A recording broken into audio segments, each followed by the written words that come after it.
Friends आज के আমরা ইতিহাসের ব্রিটিশ শাসনের যে পরবর্তী ক্লাস আমাদের আজকে কি ছিল যে প্রত্যেকটা গভর্নর জেনারেল সম্পর্কে আজকে আলোচনা হবে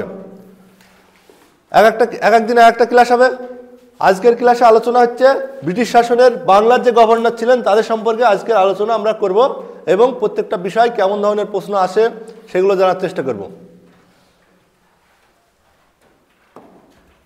শুরু করা যাক শুরু করি যে রবার্ট ক্লাইভ এর আগের ক্লাসে আমরা জেনেছিলাম ব্রিটিশরা কিভাবে ভারতে ভিত্তি স্থাপন করেছিল কিভাবে তাদের মূল যে স্ট্রাকচার সেটা ভারতবর্ষে বানিয়েছিল সেই সম্পর্কে আমরা বিস্তারিত আলোচনা এর আগের ক্লাসে করেছি আজকে সেই মূল স্ট্রাকচারের পর তারা কিভাবে ভারতবর্ষে তাদের শাসনকে পরিচালিত করেছিল সেই বিষয়ে আমরা বিস্তারিত এবং পয়েন্ট আকারে তথ্য আকারে সমস্ত কিছু জানবো এবং তোমরা যারা ভিউয়ার্স তোমরা যারা এই সমস্ত পিডিএফ গুলোকে পেতে চাও তারা হোয়াটসঅ্যাপ নাম্বার আমাদের কমেন্ট সেকশনে পাঠিয়ে দিবে তোমাদের হোয়াটসঅ্যাপ নম্বরে আমাদের এই সমস্ত পিডিএফ গুলো তোমাদের ফ্রি অফ কস্টে দেওয়া হবে তো শুরু করি রবার্ট ক্লাইভ তো এই সেই হিরো তো এই সেই হিরো যে হলওয়েলের যে অপপ্রচারের ব্যাখ্যা সেই ব্যাখ্যা শুনে বাংলায় ছুটে এসেছিল নবাবের বিরুদ্ধে লড়ার জন্য লড়েছিল নবাবকে হারিয়ে 1757 সালে পলাশীর যুদ্ধে নবাবকে হারিয়ে ব্রিটিশদের শাসনের সূচনা কিন্তু এই সেই নায়ক হিরো সে কিন্তু ভারতে ব্রিটিশ শাসনের সূচনা কিন্তু সে ঘটিয়েছিল তো প্রথম কলকাতার কাউন্সিল তাকে প্রথম গভর্নর জেনারেল নিয়োগ করে তাহলে ভারতের যে প্রথম পদ তৈরি হয়েছিল গভর্নর নামে একটা পদ সেই গভর্নর ছিলেন রবার্ট ক্লাইভ আর তার সময় পলাশীর যুদ্ধ হয় এর আগের ক্লাসে আমরা বিস্তারিত আলোচনা করেছি পলাশীর যুদ্ধ কেন হয়েছিল কেন তার কারণ কি ছিল পলাশীর যুদ্ধ কারণ ব্রিটিশদের সাথে নবাবের মনোমিল ছিল না তাই ব্রিটিশদের সঙ্গে মনোমিল ছিল না ব্যবসার কোনো ফায়দা নবাবের সাথে ব্রিটিশরা করতে পারছিল না তাই নবাবের সঙ্গে হাত না মিলিয়ে মির্জাফর এবং তার সহযোগী বিভিন্ন ট্রেডার্স যাদের সঙ্গে ব্যবসা বাণিজ্য করে উপকার হয় তাদের সঙ্গে ব্রিটিশরা হাত মিলিয়েছিল ইস্ট ইন্ডিয়া কোম্পানি দ্বিতীয় শাহ আলমের সাথে দেওয়ানি প্রদান করা হয়েছিল মানে ব্রিটিশ ইন্ডিয়া কোম্পানিকে দ্বিতীয় শাহ আলম দেওয়ানি প্রদান করেছিল আচ্ছা এই দেওয়ানিটা কি এটা একটু জানার চেষ্টা করি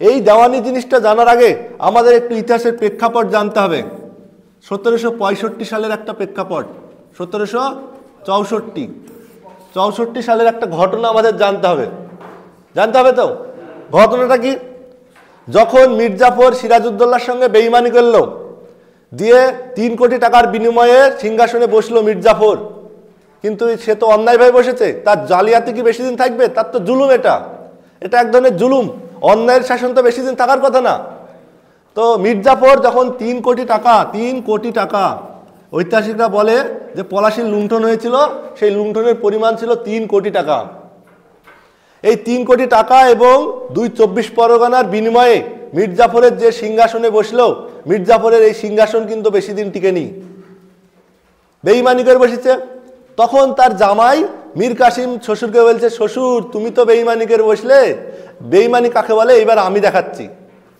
এইবার বেঈমানি করবে এই মির্জাফরের কে মির্জাফর এই মির্জাফরের এর জামাই এবার বেঈমানি করবে কিভাবে করবে এর জামাই মীর কাসিম 29 লক্ষ টাকা নিয়ে ব্রিটিশদের গিয়ে বলছে এই নেন টাকা আমাকে সিংহাসনে বসান শুধু 29 লক্ষ টাকা না তোমাদেরকে বর্ধমান দেব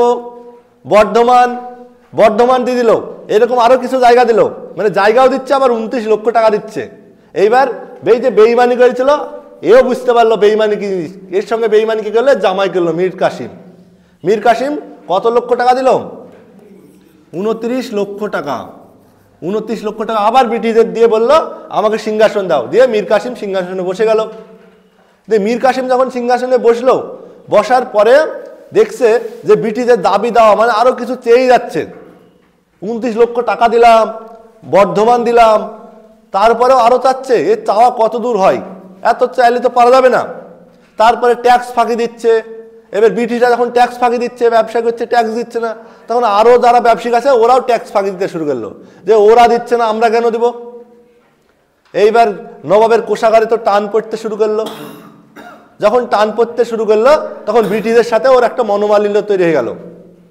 মীর কাসিমের সঙ্গে ব্রিটিশদের একটা মনের বিরোধ তৈরি হয়ে গেল। এবং মীর কাসিম একটা ভালো জিনিস করেছিল, সেটা হচ্ছে মীর কাসিম তোমার ওর যে সৈন্যবাহিনী ছিল সেই সৈন্যবাহিনীটাকে ইউরোপিয়ান মানে আধুনিক মডেল তৈরি করেছিল, করার চেষ্টা করেছিল আধুনিকভাবে তৈরি করার। আর কি করেছিল ও, এই মীর কাসিম তার রাজধানীটা মুর্শিদাবাদ থেকে কোথায় নিয়ে গিয়েছিল, মুঙ্গের। এটা লিখে রাখো, মুঙ্গের। মুঙ্গের। তাহলে মীর কাসিম তার রাজধানীটা চেঞ্জ করে কোথায় করেছিল, মুর্শিদাবাদ থেকে মুঙ্গের। কিন্তু যখন এই যে নবাবদের সঙ্গে মনের যে একটা মানিল্য তৈরি হলো মীর কাসিমের, তখন ব্রিটিশরা আবার কি করলো, এই মীর কাসিমকে হাঁটিয়ে দিয়ে মীর জাফরকে আবার সেই শ্বশুরকেই বসিয়ে দিল। এবার মীর কাসিমের রাগ হয়ে গেল, তখন মীর কাসিম কি করলো, ও চললো হচ্ছে কোথায়, অযোধ্যা এবং দিল্লি। অযোধ্যা এবং দিল্লিতে গিয়ে, অযোধ্যার তখন নবাব ছিলেন সুজা উদ্দৌলা এবং দিল্লির তখন বাদশাহ ছিলেন দ্বিতীয় শাহ আলম। তাদেরকে একসঙ্গে করে বললেন চলো আমরা যুদ্ধ শুরু করি ব্রিটিশদের বিরুদ্ধে।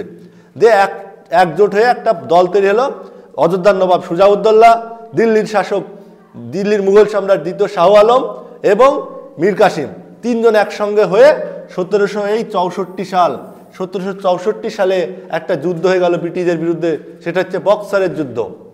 কিন্তু এই যুদ্ধে জিততে কি পারলো না, একজোট হয়েও হেরে গেল। যখন হেরে গেল একটা প্রশ্ন কিন্তু আসে, যখন বক্সারের যুদ্ধ হয় তখন বাংলার নবাব কে ছিলেন, মীর জাফর ছিলেন, ওর শ্বশুরকে বসিয়েছিল। তো এই প্রশ্নটা কিন্তু আসে, যখন বক্সারের যুদ্ধ হয় তখন মীর কাসিম তো যুদ্ধ করছে, তাহলে তখন বাংলার নবাব কে ছিলেন, তখন বাংলার নবাব ছিলেন মীর জাফর। কিন্তু এই জোট করেও কিন্তু ব্রিটিশরা যুদ্ধে হেরে গেল, এই ব্রিটিশরা যুদ্ধে জিতে গেল এবং নবাব দ্বিতীয় শাহ আলমের জোট কিন্তু হেরে গেল। যখন হেরে গেল তখন এই 1764 সালে একটা চুক্তি তৈরি হলো। এই চুক্তিটার নাম কি, এলাহাবাদের সন্ধি। একটা সন্ধি তৈরি হলো 1764 সালে, একটা সন্ধি তৈরি হলো।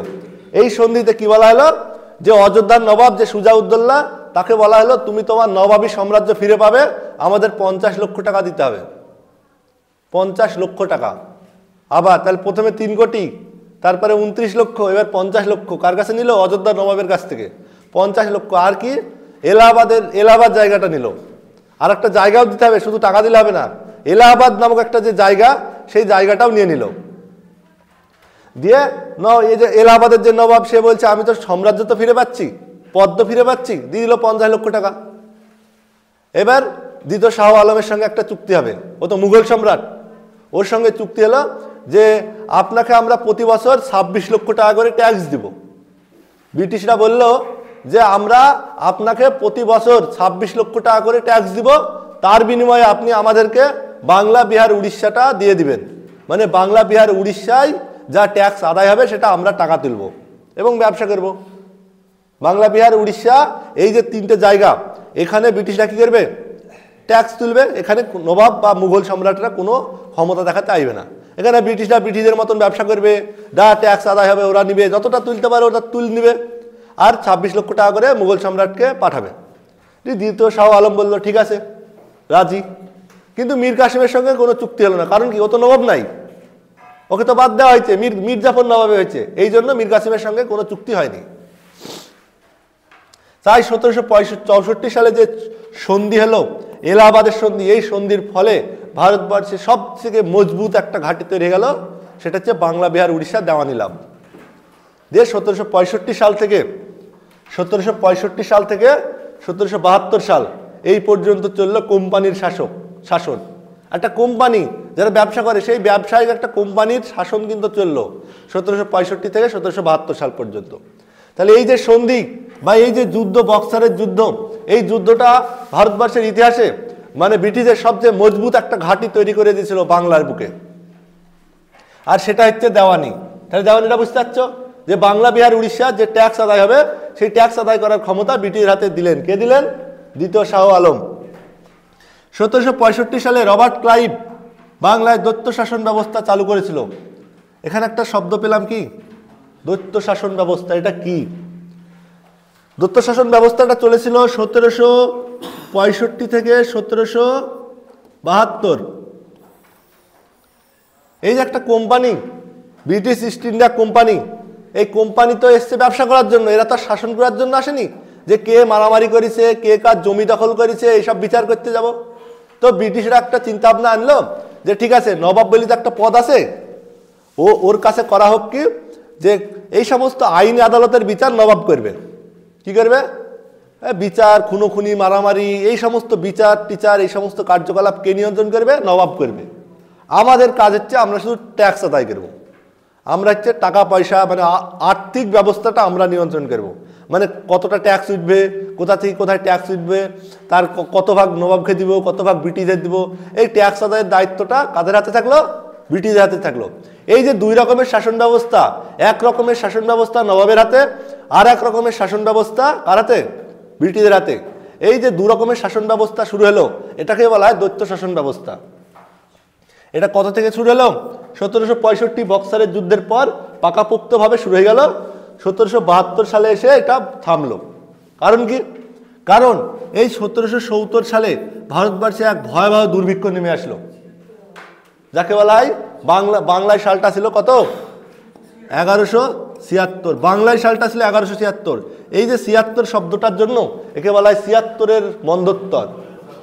এই মন্বন্তরটা আসার কারণ কি ছিল?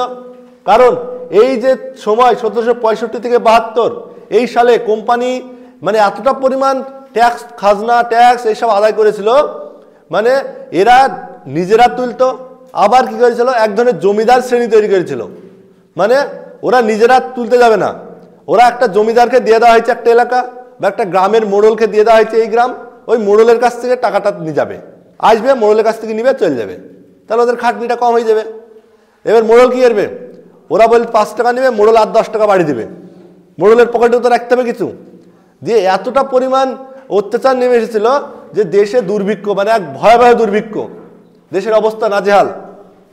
1770 সালে তখন ওয়ারেন হেস্টিংস আসলেন, এসে দেখলেন যে এইভাবে দেশ চলতে পারে না, এই কোম্পানির শাসনটাকে বন্ধ করা দরকার। দিয়ে কোম্পানির শাসন বন্ধ হয়ে বাংলার একটা গভর্নর জেনারেল নামের একটা পদ তৈরি করলেন, দিয়ে বাংলার গভর্নর জেনারেল তৈরি হলো। এরপর হচ্ছে ফ্যান্সি স্টার্ট, তিনি মীর জাফরকে সরিয়ে মীর কাসিমকে নবাব করেছিলেন। ফ্যান্সি স্টার্ট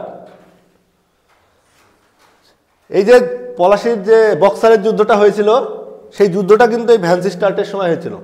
যদি বলা হয় যে বক্সারের যুদ্ধ যখন হয় তখন বাংলার গভর্নর জেনারেল কে ছিলেন? Fancy start. 1760 থেকে 65, 1764-তে হয়েছে। যুদ্ধ কত সালে হয়েছে? 1764-তে হয়েছে।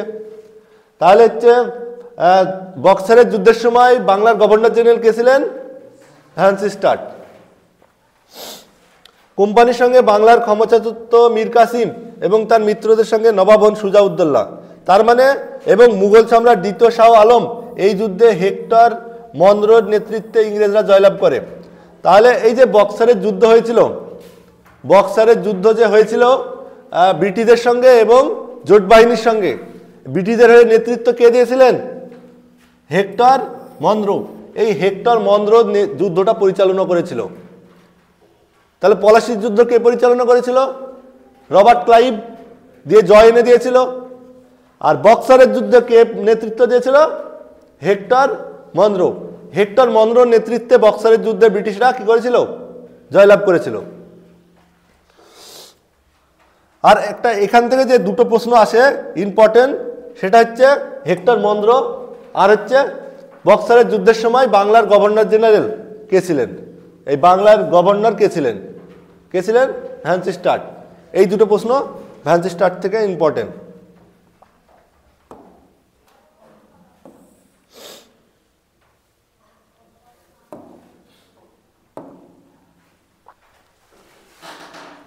এই যে দেওয়ানি পেয়ে গেল, এখানে যতটা পড়লাম বাংলার গভর্নর সম্পর্কে যাবতীয় যা কিছু পড়লাম অতটাই আছে। এরপরে বা যে পদটা তৈরি হয়েছে সেটা হচ্ছে বাংলার গভর্নর জেনারেল। তো যতটা জানলাম সেখান থেকে দেখি একটা প্রশ্ন আছে। দেওয়ানি গ্রহণের পর, দেওয়ানি কত সালে পেয়েছে ইংরেজরা? 1765। পলাশি বক্সার যুদ্ধের পর দেওয়ানি পেয়ে গেল, বাংলা বিহার উড়িষ্যার দেওয়ানি লাভ। দেওয়ানি গ্রহণের পর ইংরেজ কোম্পানি বিহারে রাজস্ব আদায়ের দায়িত্ব কার উপর অর্পণ করেছিল? দেওয়ানিটা পাওয়ার পর এরা কি করেছিল? বিহারটাকে, পুরো বিহারে একজনকে দায়িত্ব দেওয়া হয়েছিল, সেই আদায় করবে, দিয়ে ব্রিটিশদের দিবে। তো কে ছিল সে? রেজা খান, সীতাব রায়, নাজম উদ্দৌলা, রবার্ট ক্লাইভ। এটা ভালো প্রশ্ন, ইম্পর্টেন্ট এই প্রশ্নটা, এই জন্য দেওয়া হয়েছে। কি হবে তোমরা কমেন্টে জানাও, কমেন্টে জানাবে, তোমাদের কমেন্টের অ্যান্সারগুলো দেখা হবে। তাহলে এটা হবে সীতাব রায়, রাইট অ্যান্সার সীতাব রায়। এখানে আরেকটা প্রশ্ন, গভর্নর সম্পর্কে আরেকটা প্রশ্ন আমাদের জানতে হবে, সেটা লিখে রাখো। সেটা হচ্ছে যখন ৭৬-এর মন্বন্তর শুরু হলো ১৭৭০ সালে, ৭৬-এর মন্বন্তর শুরু হলো, তখন হচ্ছে বাংলার গভর্নর কে ছিলেন? ভ্যান্সিস্টার তো বক্সারের যুদ্ধের সময় ছিল ৬৫ পর্যন্ত, ভ্যান্সিস্টার তো বক্সারের যুদ্ধের সময় ছিল। তো ৭৬-এর মন্বন্তরের সময় কে ছিলেন গভর্নর? কলিকার, লিখে রাখো,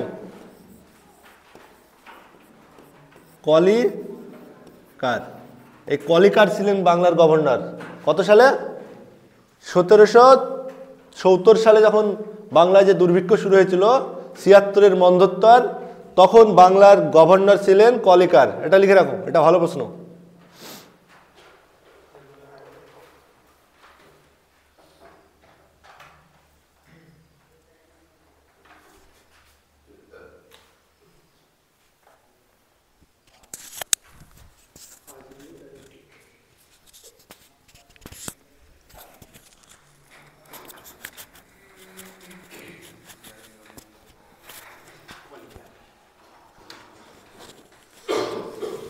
এইবার আমরা পড়ব বাংলার গভর্নর জেনারেল।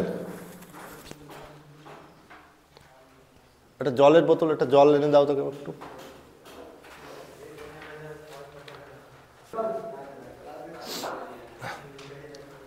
তাহলে এতক্ষণ আমরা পড়লাম গভর্নর। গভর্নরটা কাজ ছিল? কোম্পানি, একটা কোম্পানি শাসন করছিল। এতক্ষণ আমরা পড়লাম ব্রিটিশদের তৈরি করা ইস্ট ইন্ডিয়া কোম্পানি, সেই কোম্পানি কিন্তু ভারতবর্ষে শাসন চালাচ্ছিল। এইবার সেই কোম্পানি শাসনটা বন্ধ হয়ে একটা নতুন পদ তৈরি হলো, সেই পদটার নাম হচ্ছে বাংলার গভর্নর জেনারেল।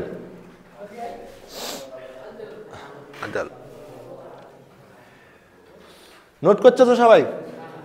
নোট করবে, ঠিক আছে? আর এই যে এই নোটগুলো তোমরা পরে দরকার হয় ক্লাসে দেখবে, লিখবে, আর না হলে আমাদের অফিসে যাবে, এই পিডিএফগুলো আছে, এই পিডিএফগুলো নিয়ে নেবে। হ্যাঁ হ্যাঁ, পিডিএফগুলো নিয়ে নেবে। আর যেগুলো আমি পেনে লিখছি ওইগুলো খাতায় নোট করে নেবে। তো বাংলার গভর্নর জেনারেল, ওয়ারেন হেস্টিংস দিয়ে বাংলার প্রথম গভর্নর জেনারেল শুরু হলো। ওয়ারেন হেস্টিংস যখন আসলো, আসার পর দেখছে দেশে এক ভয়াবহ দুর্ভিক্ষ চলছে।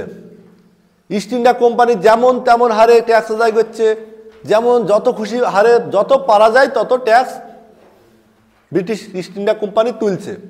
তো এভাবে তো আর দেশ চলে না, এইভাবে ব্যবসা চলে, এইভাবে তো দেশ চলে না।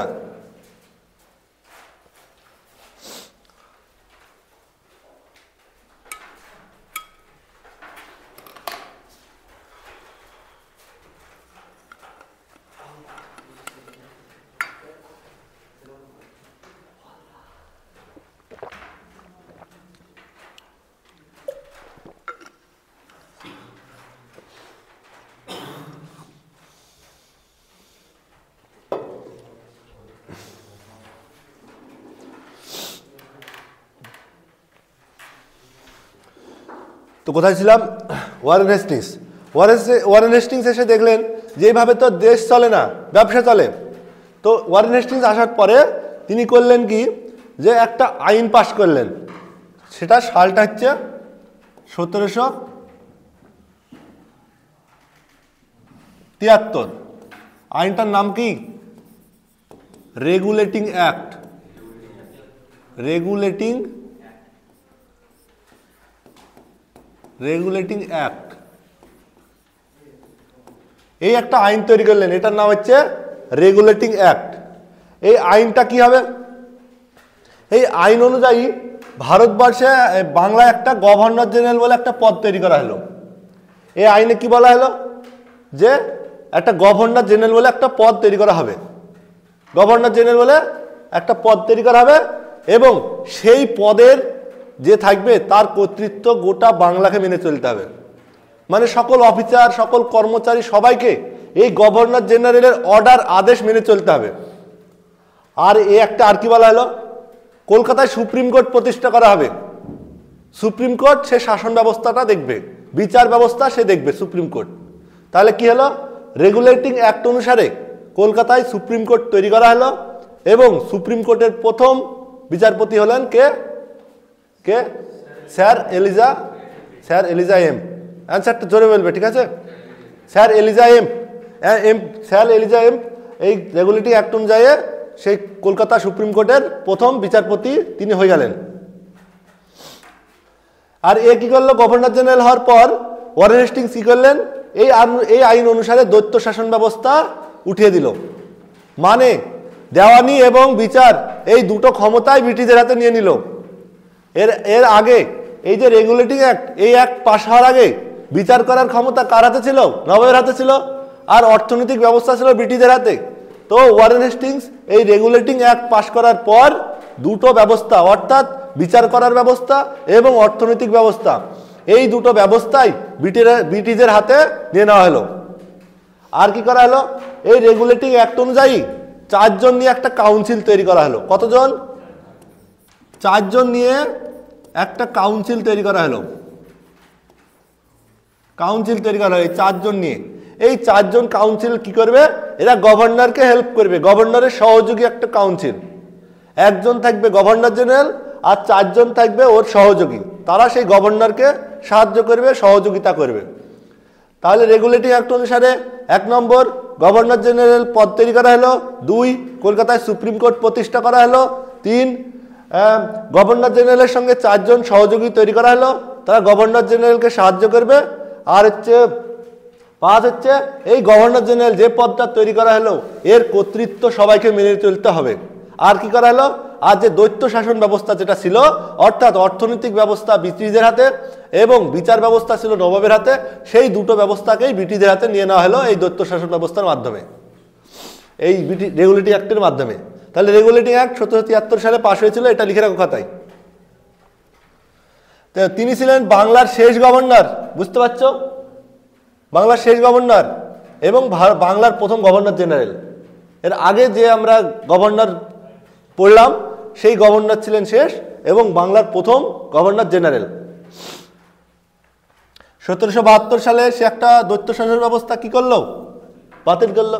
সে বাদে যেই ব্যবস্থার জন্য দেশে দুর্ভিক্ষ নেমে এসেছিল সেই দ্বৈত শাসন ব্যবস্থাটাকে উঠিয়ে দিল। আর কি করলো, 1773 সালে রেগুলেটিং অ্যাক্টের ভিত্তিতে কি তৈরি হলো, কলকাতায় সুপ্রিম কোর্ট তৈরি হয়ে গেল। সুপ্রিম কোর্টের প্রধান বিচারপতি কে হলেন? Sir Eliza এমপে। 1781 সালে সে একটা মাদ্রাসা তৈরি করলো, কলকাতা মাদ্রাসা। মাদ্রাসা কি জিনিস? হচ্ছে মুসলিমদের একটা শিক্ষা প্রতিষ্ঠান। সেখানে মুসলিমদের যে রীতি রেওয়াজ, যে সমস্ত বই আছে সেইগুলোকে সেখানে পড়ানো হয়। মুসলিমদের আইন কানুন, হ্যাঁ, শরিয়া যে আইন বলা হয়, বিভিন্ন কিভাবে বিয়ে হয়, কিভাবে জমি রেজিস্ট্রি হয়, কিভাবে চুরি করলে কি শাস্তি, মানে হ্যাঁ ধর্ষণ করলে কি শাস্তি, এই রকমের যে ধার্মিক যে সমস্ত বিষয়বস্তু, এই সমস্ত জিনিসগুলো এই মাদ্রাসায় পড়ানো হয়। তো একজন ব্রিটিশ সে মাদ্রাসা কেন তৈরি করলো, প্রশ্নটা এখানেই। কারণ যখন ওয়ারেন হেস্টিংস ভারতে আসলো গভর্নর জেনারেল, তখন ওয়ারেন হেস্টিংস ভারতে এসে বুঝতে পারলো যে আমাকে যদি ভারতকে শাসন করতে হয়, ব্রিটিশদের যদি ভারতবর্ষের শাসন চালাতে হয়, তাহলে ব্রিটিশদের দুটো জিনিস প্রথমে জানতে হবে। এক হচ্ছে এদেশের ধর্মীয় রীতি রেওয়াজ নিয়ম কানুন এগুলোকে ভালোভাবে জানা প্রয়োজন। এইটা কিন্তু ব্রিটিশদের মধ্যে ওয়ারেন হেস্টিংস প্রথম কিন্তু সে পর্যালোচনা করলো। তো ভারতীয় সংস্কৃতি রীতি রেওয়াজ ধর্মীয় নিয়ম এগুলো জানার জন্য 1781 সালে কলকাতা মাদ্রাসা প্রতিষ্ঠা করলো। দিয়ে এখানে কি শিখবে, মুসলিমদের নিয়ম কানুন, এগুলো তো আরবিতে, তো জানে না, মুসলিমদের নিয়ম কানুন রীতি রেওয়াজ এইগুলো ও জানার জন্য কলকাতা মাদ্রাসা প্রতিষ্ঠা করলো। আর কি করলো, 1784 সালে উইলিয়াম জোন্স, এই নামটা মনে রাখবে, এই নামটা খুব ইম্পর্টেন্ট। উইলিয়াম জোন্স কে? William Jones. এই জোন্সের সাহায্যে উইলিয়াম জোন্সকে একটা আদেশ দিল, দিয়ে উইলিয়াম জোন্সকে দিয়ে আর একটা জিনিস তৈরি করলো, কি সেটা? Asiatic society. কত সাল? 1784। তো এখানে 4টে সাল পেলাম। 1773 কি পাস হলো? Regulating act. 1772 কি হলো? দত্ত শাসন ব্যবস্থা ক্লোজড, বন্ধ, বাতিল। 1774 কি তৈরি হলো? Supreme court. 1781 কি তৈরি হলো? কলকাতা মাদ্রাসা। 1784 কি তৈরি হলো? হ্যাঁ, এশিয়াটিক সোসাইটি তৈরি হলো কার দ্বারা? উইলিয়াম জোন্স দ্বারা। তো এই সালগুলো কিন্তু ইম্পর্টেন্ট, এইগুলো কিন্তু ভালোভাবে মুখস্থ রাখবে, ঠিক আছে? তো এই এশিয়াটিক সোসাইটিটা কেন তৈরি করলো? মাদ্রাসায় কি শেখার জন্য তৈরি করেছিল? মুসলিমদের নিয়ম কানুন, রীতি রেওয়াজ, ভাষা, এগুলো জানার জন্য এশিয়াটিক সোসাইটিটা তৈরি করেছিল। কারণ ওয়ারেন হেস্টিংস দেখলো শুধু মুসলিমদের নিয়ম কানুনটা জানলেই হবে না, আমাকে এই দেশের যে কবি সাহিত্যিকরা আছে তাদের মনের ভাষা, মনের আবেগ, সেই কাব্যে কি লেখা হচ্ছে সেইগুলোকেও আমাকে জানতে হবে। তার সঙ্গে কি জানতে হবে? হিন্দুদের বিভিন্ন রীতি রেওয়াজ, বিভিন্ন নিয়ম কানুন, হ্যাঁ, সেইগুলো আমাকে জানা প্রয়োজন। তাই ভারতীয় সাহিত্য, কাব্যগ্রন্থ, হিন্দুদের বিভিন্ন রীতি রেওয়াজ, সেই সমস্ত জিনিস জানার জন্য সে এশিয়াটিক সোসাইটিটা তৈরি করেছিল। কার দ্বারা? উইলিয়াম জোন্স দ্বারা, 1784 সাল। তাহলে এটা লিখে নাও। এবং এই যে এই 4টি সাল, এই পাঁচটা কিন্তু ভালোভাবে মুখস্থ রাখবে। 72, 73, 74, 81 আর 84।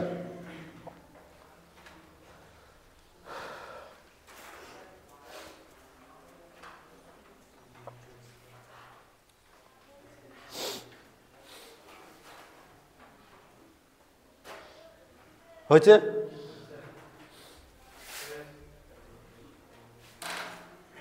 এইগুলো যদি লিখে নিয়ে ফেলতে পারো ক্লাসের মাধ্যমে তাহলে লিখে নাও, যদি ক্লাস চলাকালীন লিখতে পারো। কিন্তু আমার এই বোঝানোগুলো কিন্তু শুনতে হবে।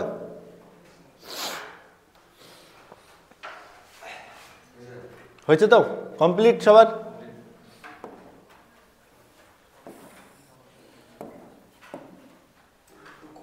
Lord Cornwallis. এবার আসলেন কে? Lord Cornwallis.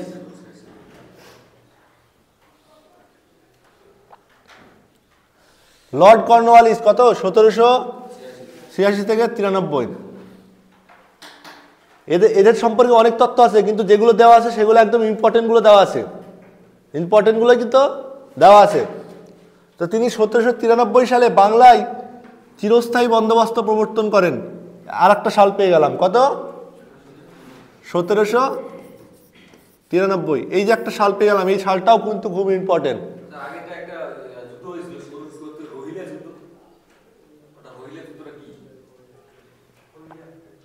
1700 রোহিলখণ্ডের যুদ্ধটা, রোহিলখণ্ডের যুদ্ধ। 1793 সালে বাংলায় চিরস্থায়ী বন্দোবস্ত প্রবর্তিত হয়। চিরস্থায়ী বন্দোবস্ত। তো এখান থেকে এই বন্দোবস্তটা আসার আগে আরো কয়েকটা বন্দোবস্ত ব্রিটিশরা এনেছিল। প্রথমে এরা এনেছিল পাঁচসালা বন্দোবস্ত। পাঁচসালা বন্দোবস্ত। তারপরে আসলো 10 সালা বন্দোবস্ত।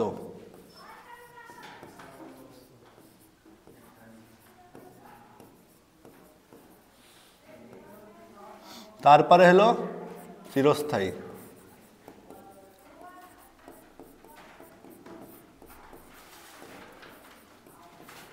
চিরস্থায়ী বন্দোবস্ত। এই পাঁচসালা, চিরস্থায়ী এবং 10 সালা, এই বন্দোবস্তগুলো কি? ব্রিটিশরা যখন ট্যাক্স আদায় করতো, তো আগে তোমরা খোঁজ নিবে যে তোমার বাবা দাদুদের কি করতে হতো? জমি খাজনা দিতে হতো। পঞ্চায়েতে জমি, যে মাঠে যে জমি থাকে, জমি, বাড়ির জমি, এসব জমির বছর বছর কি দিতে হতো? খাজনা দিতে হতো, পঞ্চায়েতে জমা দিতে হতো খাজনা, ট্যাক্স। এখন ওটা মনে হয় বন্ধ হয়ে গেছে না? আছে না? তো সেই খাজনা দিতে হতো। তো ব্রিটিশরা কি করেছিল যে যখন একটা জমি, তখন জমির মালিক তো কৃষকরা ছিল না, জমির মালিক তখন ব্রিটিশরা ছিল। যদি কোনো জমিদার থাকলে জমিদার ছিল। বর্তমানে ভারত স্বাধীন হওয়ার পর সরকার ঘোষণা দিয়েছে নাঙ্গল যার জমিদার, তাই না? নাঙ্গল যার জমিদার, এটা সরকার করে দিয়েছে। কিন্তু তখন এমনটা ছিল না, তখন জমি ছিল ব্রিটিশদের, জমি ছিল জমিদারদের। তো ব্রিটিশরা কী করতো, যে একটা জমি নিলাম হতো, যেমন এখন কি ফেরিঘাটের নিলাম হয় না, বছর বছর নিলাম হয়। এবার নিলামে যে বেশি টাকা দিতে পারে তাকে ফেরিঘাটটা বিক্রি করে দেওয়া হয় 1 বছরের জন্য, আবার 1 বছর পর নিলাম হবে। এরকম নিলাম হয়, কিন্তু ফেরিঘাট যেখানে নৌকা পারাপার হয় সেগুলো সরকারের কাছ থেকে কিনতে হয়। তো ব্রিটিশরা তখন নিলাম ডাকতো যে এই জমিটা যে বেশি টাকা দিতে পারবে তাকে দেওয়া হবে। তো কতদিনের জন্য দেওয়া হবে? প্রথমে করা হয়েছিল 5 বছরের জন্য দেওয়া হবে, 5 বছর পর আবার নিলাম হবে, দিয়ে আর একজন বেশি টাকা দিলে তাকে দেওয়া হবে। যেহেতু 5 বছর সময়সীমা ছিল, তাই এই বন্দোবস্তের নাম পাঁচসালা বন্দোবস্ত। তারপরে ব্রিটিশরা দেখলো যে 5 বছরটা খুব ছোট সময়, এটাকে একটু বাড়ানোর প্রয়োজন। 5 বছরটা বাড়িয়ে কি করলো, 10 সালা বন্দোবস্ত। অর্থাৎ জমিটাকে 10 বছরের জন্য দেওয়া হতো, তাই এই বন্দোবস্তের নাম 10 সালা বন্দোবস্ত। এই জমিকে ইজরা দেওয়া হতো, মানে একটা তোমার শংসাপত্রকে দেওয়া হতো, এই জন্য একে আর একটা বলা হয় ইজরাদারি বন্দোবস্ত। ঠিক আছে, এই বন্দোবস্তকে আর একটা নাম দেওয়া হয়েছিল, সেটা হচ্ছে ইজরাদারি বন্দোবস্ত। ইজরাদারি বন্দোবস্ত, এই ব্যবস্থা আর একটা নাম দেওয়া হয়েছিল ইজরাদারি বন্দোবস্ত। তারপরে 1793 সালে যে 5 সালা 10 বছরের জন্য করার পরেও ব্রিটিশরা দেখছে যে একটা দায়িত্ব বেড়ে যাচ্ছে, যে এত দায়িত্ব কে সামলাবে, 5 বছর 10 বছর পর পর এত মানুষ, কার 10 বছর পূর্ণ হয়ে যাচ্ছে, কার 5 বছর পূর্ণ হয়ে যাচ্ছে, আসতে হচ্ছে। তো ব্রিটিশরা কি বললো, এটা চিরস্থায়ী করে দেওয়া হোক, এটা চিরকালের মতো দিয়ে দেওয়া হোক। কোনো জমিদার বা কোনো মানুষকে জমিটা চিরকালের মতো দিয়ে দাও। কীরকম, যে বেশি টাকা দিবে তার কাছে চিরকাল থাকবে, মানে তার কাছে চিরকালের মতো দিয়ে দেওয়া হলো, কিন্তু শর্ত কি, ওকে টাকাটা বেশি দিতে হবে, সবার থেকে বেশি দিতে হবে। সেই জন্য এই ব্যবস্থাটার নাম হয়ে গেল চিরস্থায়ী বন্দোবস্ত। কত সাল? 1793 সাল। একে একটা সানসেট আইনটি চালু করেছিলেন। সানসেট আইন মানে সূর্যাস্ত আইন। সূর্যাস্ত আইন কি, এই যে খাজনাটা ধার্য করা হলো, বলা হলো এই খাজনাটা যেই ডেটে জমা দিতে হবে সেই ডেটে সূর্য ডোবার আগে পর্যন্ত আর সময় দেওয়া হলো, মানে যেই দিনটায় জমা দিতে হবে সেই দিন সূর্য ডোবার আগ পর্যন্ত, সূর্য যতক্ষণ আকাশে থাকবে ততক্ষণ পর্যন্ত ওর টাকা দেওয়ার সময়, যদি ওর টাকা সময়ের পরে জমা দেয় তাহলে ওই জমিটা ওর থাকবে না, সেটা আবার আরেকজনকে দিয়ে দেওয়া হবে। এইকে বলা হয় সূর্যাস্ত আইন, অর্থাৎ সানসেট আইন। তাহলে এই সূর্যাস্ত আইন কে প্রবর্তন করেছিলেন? Lord Cornwallis. তাহলে সূর্যাস্ত আইন বোঝা গেল কি, যে সূর্য ডোবার আগ পর্যন্ত জমির খাজনা ব্রিটিশদের কাছে কি করতে হবে, জমা দিতে হবে। এই আইনটি হচ্ছে সূর্যাস্ত আইন, যেটা প্রবর্তন করেছিলেন লর্ড কর্নওয়ালিস। ভারতীয় সিভিল সার্ভিস 1786 সালে প্রবর্তিত হয়। ইনি হচ্ছেন যে সিভিল সার্ভিস যে পরীক্ষা ছিল, সেই সিভিল সার্ভিস পরীক্ষাটা এ কিন্তু চালু করেছিল।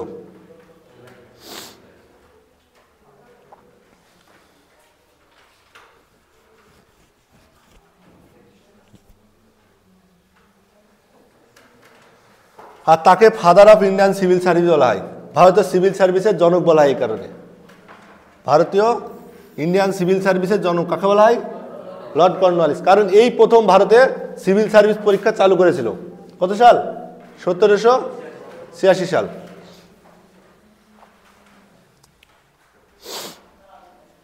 এরপর হচ্ছে লর্ড ওয়েলসলি। তার পরে পরে আসলো কে? Lord Wellesley. তিনি 1798 সালে সহায়ক জোট প্রবর্তন করেন।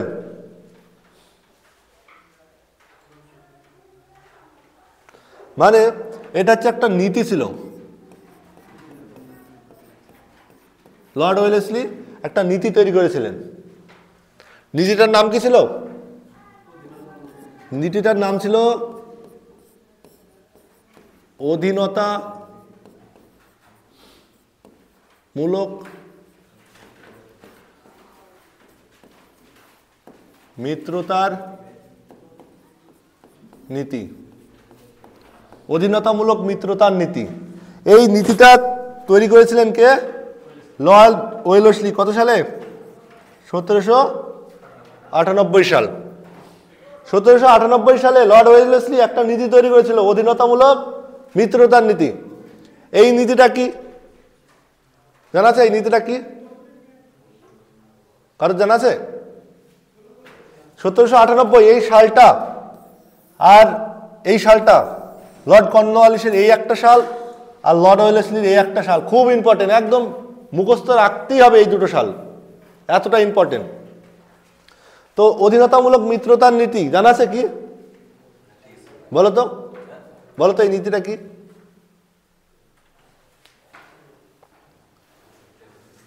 অধীনতামূলক মিত্রতার নীতি ব্রিটিশরা যখন ভারতে আসলো, আসার পর ব্রিটিশরা ভারতের কোনো ভূখণ্ড দখল করার জন্য যেন তেন উপায়ে দখল করতে চাইলো, সেটা যুদ্ধের মাধ্যমে হোক, বিভিন্ন চুক্তির মাধ্যমে হোক, মানে যে কোনো উপায়ে নিজেদের সীমাকে বাড়াতে হবে, নিজেদের ভৌগোলিক ভূখণ্ডকে বাড়াতে হবে, বিভিন্ন রাজ্যকে দখল করতে হবে। তো এই দখল করার জন্য ব্রিটিশরা একটা নীতি আনলো, সেটা হচ্ছে অধীনতামূলক মিত্রতার নীতি। এই নীতিটা এদেরকে খুব ভালোভাবে, মানে খুব ভালো একটা এদেরকে হেল্প করেছিল এদের ভৌগোলিক ভূখণ্ড বাড়ানোর জন্য। এই নীতিতে কি বলা হয়েছিল? ব্রিটিশরা গিয়ে যখন বাংলাকে দখল করে নিল, তখন দেখলো যে ভারতবর্ষে অনেক ছোট ছোট রাজা আছে, সেই রাজারা সেই জায়গাটাকে শাসন করছে। তখন ব্রিটিশরা গিয়ে তাদেরকে বলল যে আপনাকে আমরা সুরক্ষা দিব, আপনার যাবতীয় সুরক্ষা আমাদের, আপনাকে কেউ আক্রমণ করবে না, আপনি শান্তিতে থাকবেন, আপনার যাবতীয় রক্ষা করার দায়িত্ব আমাদের, আপনাকে আপনার সুরক্ষা আমরা দিব, তার বিনিময়ে আপনাকে কি করতে হবে? আমাদের একটা দূত, মানে রেসিডেন্ট, রেসিডেন্ট মানে বুঝতে পেরেছ, রাজপ্রতিনিধি। রেসিডেন্ট মানে যেমন বিদেশ মন্ত্রী হয়, সেই রকম একজন ব্রিটিশের একজন দূতকে ওই রাজার রাজ্যসভায় রাখতে হবে এবং তাকে সেনাপতির ক্ষমতা দিতে হবে। তার মানে ব্রিটিশের একটা যে প্রতিনিধি, তাকে ওই রাজার রাজ্যসভায় সেনাপতি করতে হবে। আর কি করতে হবে? ওই রাজা পার্শ্ববর্তী কোনো রাজার সঙ্গে কোনো চুক্তি করতে পারবে না, পার্শ্ববর্তী কোনো রাজার সঙ্গে কোনো রকমের চুক্তি করতে পারবে না, কোনো জোট তৈরি করতে পারবে না, কোনো কিছু চুক্তি করতে পারবে না। এবং ব্রিটিশদের বিরুদ্ধে যদি কোনো আগে থেকে কোনো বিরুদ্ধে পরিকল্পনা করে, তাহলে কি হবে? ব্রিটিশরা জেনে যাবে, কারণ ব্রিটিশের একজন প্রতিনিধি থাকছে তো রাজ্যসভায়, মানে একজন রেসিডেন্ট মানে রাজপ্রতিনিধি, সে কিন্তু থাকছে। সেই নীতি হচ্ছে অধীনতামূলক মিত্রতার নীতি। তো এই নীতিতে কি হতো? এই নীতির মাধ্যমে যখন ওই রাজা ব্রিটিশদের বিরুদ্ধে যখন কোনো পরিকল্পনা গ্রহণ করত, তখন এটা আগে ভাগে ব্রিটিশরা জেনে যাবে রেসিডেন্টের মাধ্যমে, এবং ব্রিটিশদের বিরুদ্ধে কোনো বিদ্রোহ করতে পারবে না, মানে ইনডাইরেক্টলি সেই রাজ্যটাকে ব্রিটিশদের হাতে কি করা? কবজা করা। এটা হচ্ছে অধীনতামূলক মিত্রতার নীতি। এটা কে চালু করেন? Lord Wellesley. কত সাল? 1798 সাল। এই যে অধীনতামূলক মিত্রতার নীতি, এই নীতিটা প্রথম কে স্বীকার করেছিলেন? হায়দ্রাবাদের নিজাম। এটা খুব খুব ইম্পর্টেন্ট যে অধীনতামূলক মিত্রতার নীতি কে প্রথম গ্রহণ করেন? কে করেন? হায়দ্রাবাদের নিজাম। হায়দ্রাবাদের যে নবাব ছিলেন, সেই নবাব হচ্ছে নিজাম, সে নিজাম প্রথম এটা গ্রহণ করেন। আর কি করে? 1800 সালে ফোর্ট উইলিয়াম কলেজ প্রতিষ্ঠা করেন। এই সালটা আর একটা সাল পেলাম, কত? 1800। ফোর্ট উইলিয়াম কলেজ কে প্রতিষ্ঠা করেন? Lord Wellesley. কত সালে? 1800 সালে। 1802 সালে বাজিরাও ও ওয়েলেসলির মধ্যে বেসিনের চুক্তি স্বাক্ষরিত হয়। 1802 সালে বাজিরাও ও ওয়েলেসলির মধ্যে বেসিনের চুক্তি। এই বাজিরাওটাকে যখন মুঘল সাম্রাজ্যের পরিস্থিতি যখন টালমাটাল, ঔরঙ্গজেবের মৃত্যুর পর মারাঠা শক্তি একটা প্রবল ভাবে কিন্তু দেখা দিয়েছিল ভারতের বুকে। মারাঠারা একটা মানে একটা শক্তি, তারা একটা সাম্রাজ্য গড়ে তুলেছিল ভারতবর্ষে, এবং তারা সেই সাম্রাজ্যের একটা পদ তৈরি করেছিল। সেই পদটার নাম হচ্ছে পেশোয়া। পেশোয়া পদ। পেশোয়া কাদের পদ? মারাঠাদের যে একটা সাম্রাজ্য ছিল, সেই সাম্রাজ্যের একটা পদের নাম ছিল পেশোয়া। সেই পদে 1800 সালের দিকে সেই পদের বসা নিয়ে ঝামেলা বাঁধে। কার সাথে? দুজন ব্যক্তির সঙ্গে, রঘুনাথ রাও এবং নারায়ণ রাও। পেশোয়া রঘুনাথ রাও এবং পেশোয়া নারায়ণ রাও, এরা দুজন সিংহাসনে পেশোয়া পদে বসা নিয়ে এদের মধ্যে ঝামেলা বাঁধে। দিয়ে পেশোয়া রঘুনাথ রাও নারায়ণ রাওকে হত্যা করে পালিয়ে যায় ব্রিটিশদের কাছে, যে আমাকে সাহায্য করো, আমি এই পদে বসতে চাই। তখন ব্রিটিশরা কী করে, ইন্টারফেয়ার করে ওই ঝামেলায়। ওরা তো দখল করার চেষ্টা করছে, ইন্টারফেয়ার করে, বোঝায় যে 1798 সালে একটা সলবাইয়ের চুক্তি হয়, সেখানেই ভালো মতো চুক্তিতে সমাধান হয়ে গেল, মারাঠা এবং ব্রিটিশদের মধ্যে বোঝাপড়া হয়ে গেল। তার কিছুদিন পর বাজিরাও একটা ঝামেলা তৈরি করে দিলেন ব্রিটিশদের সঙ্গে, দিয়ে 1802 সালে বাজিরাও এবং ওয়েলেসলির মধ্যে আবার একটা চুক্তি হলো, সেটাকে বলা হয় বেসিনের চুক্তি। ঠিক আছে, এই বাজিরাও ছিলেন মারাঠাদের একটা পেশোয়া ছিলেন, পেশোয়া পদের যে মানে বসেছিলেন তিনি হচ্ছেন বাজিরাও, এবং ব্রিটিশদের ওয়েলেসলি। 1802 সালে বেসিনের চুক্তি স্বাক্ষরিত হয়। লেখা হয়েছে এগুলো, এগুলো লিখে নাও।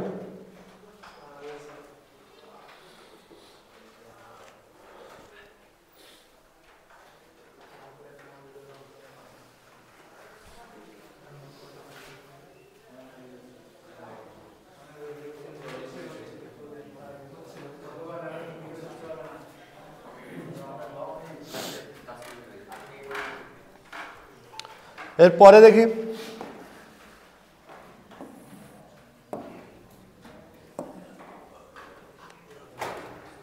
Lord Minto. এর পরের বাংলার গভর্নর, আমরা কিন্তু এতক্ষণ বাংলার গভর্নর জেনারেল পড়ছি, মানে বাংলার গভর্নর শেষ হলো, এবার আমরা এতক্ষণ পড়ছি বাংলার গভর্নর জেনারেল।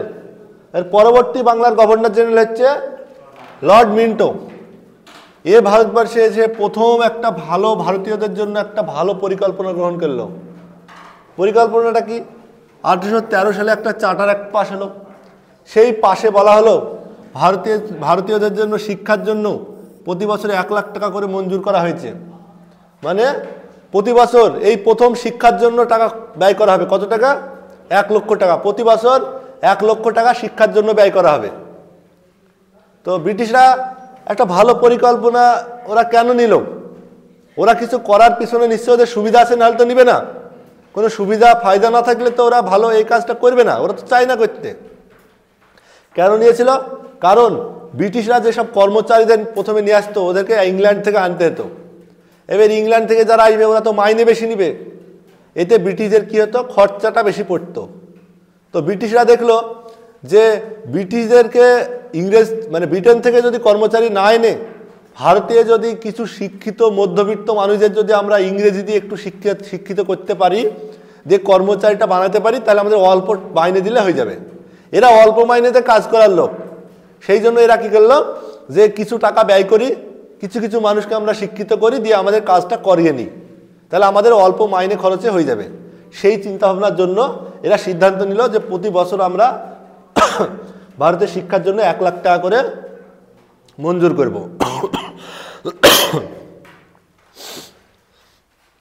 তারপরে লর্ড হেস্টিংস, এর পরের গভর্নর জেনারেল হচ্ছে লর্ড হেস্টিংস। এ এসে দুটো সাল এর সময় ইম্পর্টেন্ট, একটা হচ্ছে 1820 আর একটা হচ্ছে 1822। 1820 সালে বাংলার রায়তোয়ারি ব্যবস্থা চালু করেছিলেন। কি ব্যবস্থা? রায়তোয়ারি ব্যবস্থা। কত সালে? 1820 সালে। এই রায়ত মানে হচ্ছে, রায়ত মানে কি? রায়ত মানে হচ্ছে প্রজা। রায়ত মানে প্রজা। রায়ত মানে হচ্ছে প্রজা, মানে ব্রিটিশ এবং প্রজার মধ্যে চুক্তি হবে।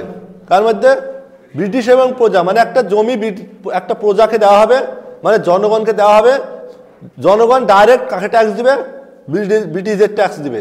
মাঝে কেউ নাই, মাঝে কেউ থাকবে না, মানে ডাইরেক্ট চুক্তি হবে জনগণ এবং ব্রিটিশদের মধ্যে। এই ব্যবস্থাকে বলা হয় রায়তোয়ারি ব্যবস্থা। এটা লর্ড হেস্টিংস চালু করেছিলেন। কোথায়? লর্ড হেস্টিংস এই রায়তোয়ারি ব্যবস্থা চালু করেছিলেন। কোথায়? মাদ্রাজ এবং বাংলায়। মাদ্রাজ এবং বাংলা। এই রায়ত মানে হচ্ছে প্রজা। শুধু এই শব্দটা মুখস্থ রাখলে আমাদের হয়ে যাবে যে রায়ত মানে কি? রায়ত মানে প্রজা। তার মানে কি? প্রজা এবং সরকারের মধ্যে চুক্তি হবে, মাঝে কেউ ইন্টারফেয়ার করবে না। 1820। এবং এই রায়তোয়ারি ব্যবস্থার যে চিন্তাভাবনা, এই চিন্তাভাবনা কাদের মাথা থেকে বেরিয়েছিল? এই চিন্তাভাবনাটা কাদের মাথা থেকে বেরিয়েছিল? তারা কে ছিল? টমাস মুনরো ছিলেন, এলফিন স্টোন, এদের মাথা থেকেই কিন্তু এই রায়তোয়ারি ব্যবস্থার যে চিন্তাভাবনা সেটা কিন্তু বেরিয়েছিল। তারপরে হচ্ছে 1822 এখানে ভারতে মহলওয়ারি ব্যবস্থা চালু হয়েছিল। মহল মানে একটা গ্রাম, মহল মানে এরমভাবে আমরা বুঝতে পারি, মহল মানে মোড়ল। মোড়ল মানে কি? মোড়ল। গ্রামের যেমন মোড়ল থাকে একজন গোটা গ্রামের একজন হেড থাকে, যেমন আমাদের গ্রামে যখন এখনো হয় কি, যখন কোনো ঝামেলা বা গন্ডগোল হয় তখন ওরা সঙ্গে সঙ্গে কিন্তু থানায় যায় না। যখন কোনো ঝামেলা হয়, তো এবার ঝামেলা হওয়ার পর যখন তারা বলে যে থানায় যাব, তখন আশপাশকার লোকের বোঝায়, আরে থামো, কালকে তোমাদের বিচার আমরা করছি, থামো, মানে এরকম হয়, থামো তো, যেও থানায় পরে, তোমাদের বিচার আমরা করছি। তুমি এক কাজ করো, কালকে রাত সকালবেলায় তুমি অমুক অমুক লোকদের বলে আসবে, তারা সেখানে বসবে এবং যার সঙ্গে ঝামেলা হয়েছে তাদের আমরা বলে দেব, সেও যাবে।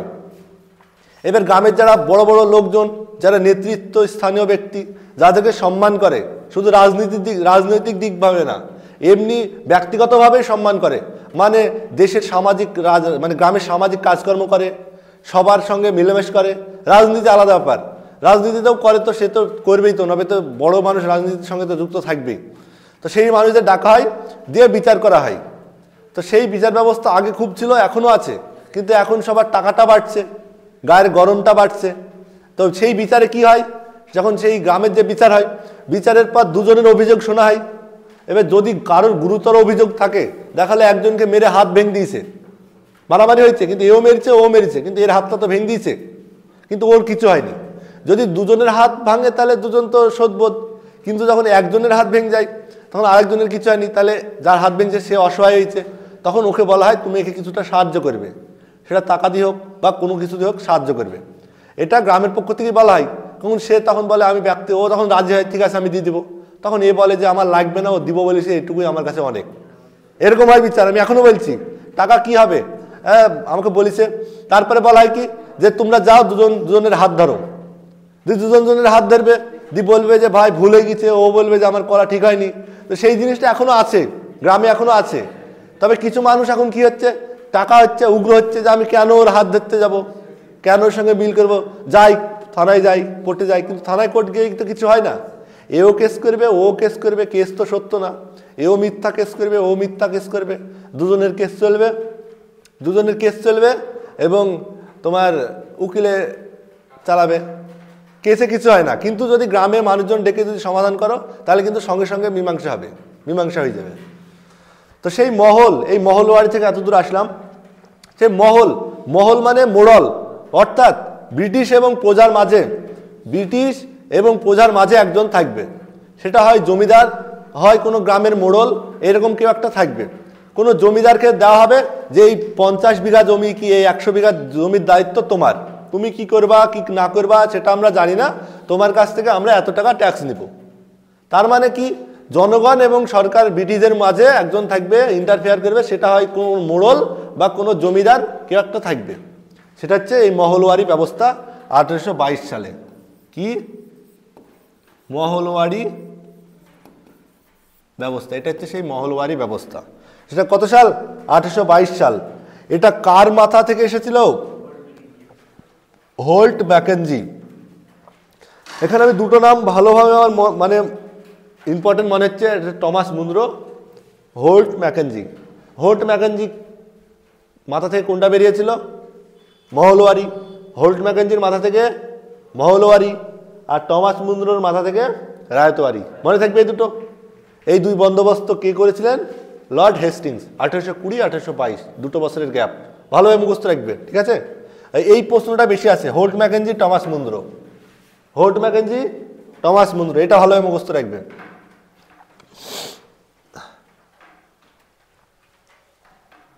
লেখা হয়েছে, এটা লেখা হয়েছে, সবার লিখে নিবে সঙ্গে সঙ্গে। আমাদের শেষ হলো বাংলার গভর্নর জেনারেল সম্পর্কিত আজকের ক্লাস শেষ হলো। যেহেতু যতটা জানলাম আমাদের মাথায় আসে কিনা, সঙ্গে সঙ্গে ক্লাসের মাধ্যমে আমাদের কতটা আমরা মাথায় ঢোকাতে পারলাম, সেই নিয়ে কিছু আমাদের এমসিকিউ আছে। এমসিকিউ অ্যান্সারগুলো তোমরা বলার চেষ্টা করবে, ঠিক আছে? নিম্নলিখিত কে বাংলার প্রথম গভর্নর জেনারেল ছিলেন? Robert Clive, Warren Hastings, Lord William Bentinck, Lord Canning. কি হবে? Warren Hastings. Right answer Warren Hastings. তাহলে পড়ার মধ্য দিয়ে হচ্ছে কিনা? এর সঙ্গে আরেকটা, যে বাংলার শেষ গভর্নর কে ছিলেন? Warren Hastings. বাংলার শেষ গভর্নর, বাংলার প্রথম গভর্নর জেনারেল, শুধু জেনারেলটা যুক্ত হয়েছে, একই শব্দ কিন্তু। বাংলার শেষ গভর্নর, বাংলার প্রথম গভর্নর জেনারেল কে? Warren Hastings. হ্যাঁ, বাংলার প্রথম governor Robert Clive. Robert Clive সেই প্রথম দিনের ক্লাসে করেছি তো, রবার্ট ক্লাইভ। নেক্সট প্রশ্ন দেখি।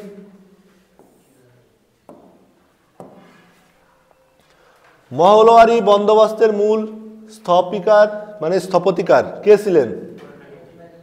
মহলওয়ারি। প্রশ্ন পেয়ে গেলাম এক্ষুনি, এরা একটু আগে করলাম। Holt Mackenzie, lord Hastings, Thomas Munro, Elphinstone. কে ছিলেন? Holt Mackenzie. তাহলে right answer Holt Mackenzie. Thomas মুনরোটা মনে আছে কি? রায়তোয়ারি বন্দোবস্ত। টমাস মুনরো রায়তোয়ারি বন্দোবস্ত স্থপতিকার। কিন্তু লর্ড হেস্টিংস কিন্তু তার সময় হয়েছে, কিন্তু স্থপতিকার ছিলেন লর্ড ম্যাকেঞ্জি।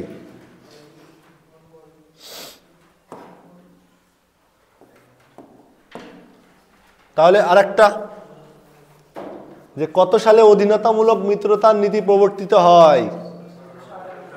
কত?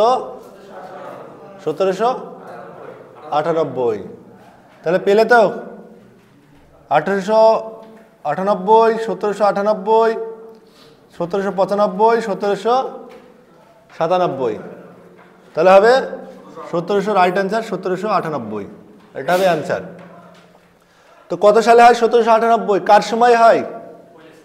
কত? কে বললে? Lord Wellesley. হ্যাঁ, রাইট অ্যান্সার লর্ড ওয়েলেসলি। তাহলে দেখছো তো যে ক্লাসের মধ্যে যে আমার পড়াটা ঢুকে যাচ্ছে মাথায়।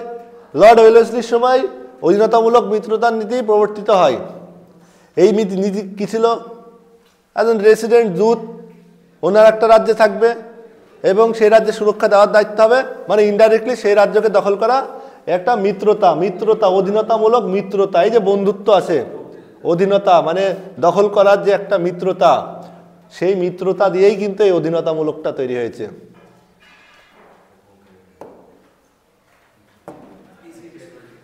সেকেন্ড প্রশ্ন কে? William Jones. তাহলে হয়ে যাচ্ছে তো পড়া। এইভাবে কিন্তু পড়তে হবে, ইতিহাস কিন্তু এইভাবে পরপর না পড়লে কিন্তু হবে না। তো এশিয়াটিক সোসাইটি কে প্রতিষ্ঠা করেছিলেন? Warren Hastings, William Jones, Macaulay, Lord William Bentinck. হ্যাঁ, কে হবে?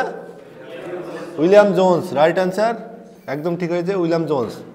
এখানে যেমন এর আগেরটা লর্ড হেস্টিংস ছিল কিন্তু হয়নি, মানে তার সময় হয়েছে বা সে করিয়েছে, কিন্তু মেন দায়িত্বে ছিলেন লর্ড মানে উইলিয়াম জোন্স। উইলিয়াম জোন্সটা কিন্তু হবে। এবার উইলিয়াম জোন্স না থেকে যদি ওয়ারেন হেস্টিংস থাকতো তখন হতো ওয়ারেন হেস্টিংস। উইলিয়াম জোন্স না থাকলে ওয়ারেন হেস্টিংসই কিন্তু হতো।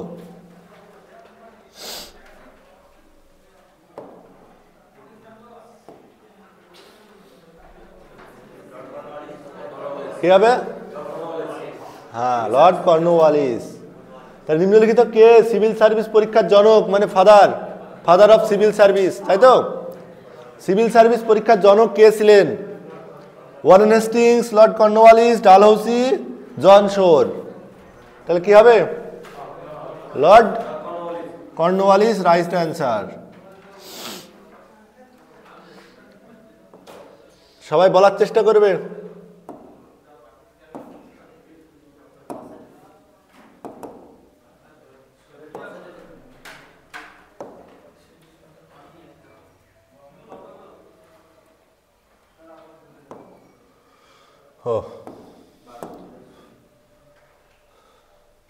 তো বাংলার গভর্নর জেনারেল শেষ হলো। এরপরে আমরা করব ভারতের গভর্নর জেনারেল। তো তোমরা যারা ভিউয়ার্সটা দেখছো তাদের কাছে একটাই চাওয়া আমাদের, যে ক্লাসটিকে সবাই শেয়ার করবে যেন আর সবার কাছে যায়, এবং লাইক করবে। তোমাদের কেমন লাগছে ক্লাসটা একটু কমেন্টে জানাবে, যে তোমাদের ক্লাসটা কেমন লাগছে তোমাদের কমেন্টের মাধ্যমে জানাবে, এবং লাইক করবে। তোমাদের একটা লাইকই আমাদের কাছে চাওয়া এবং আমাদের এই ক্লাস করা আরও উৎসাহিত করবে। All the best, Jai Hind.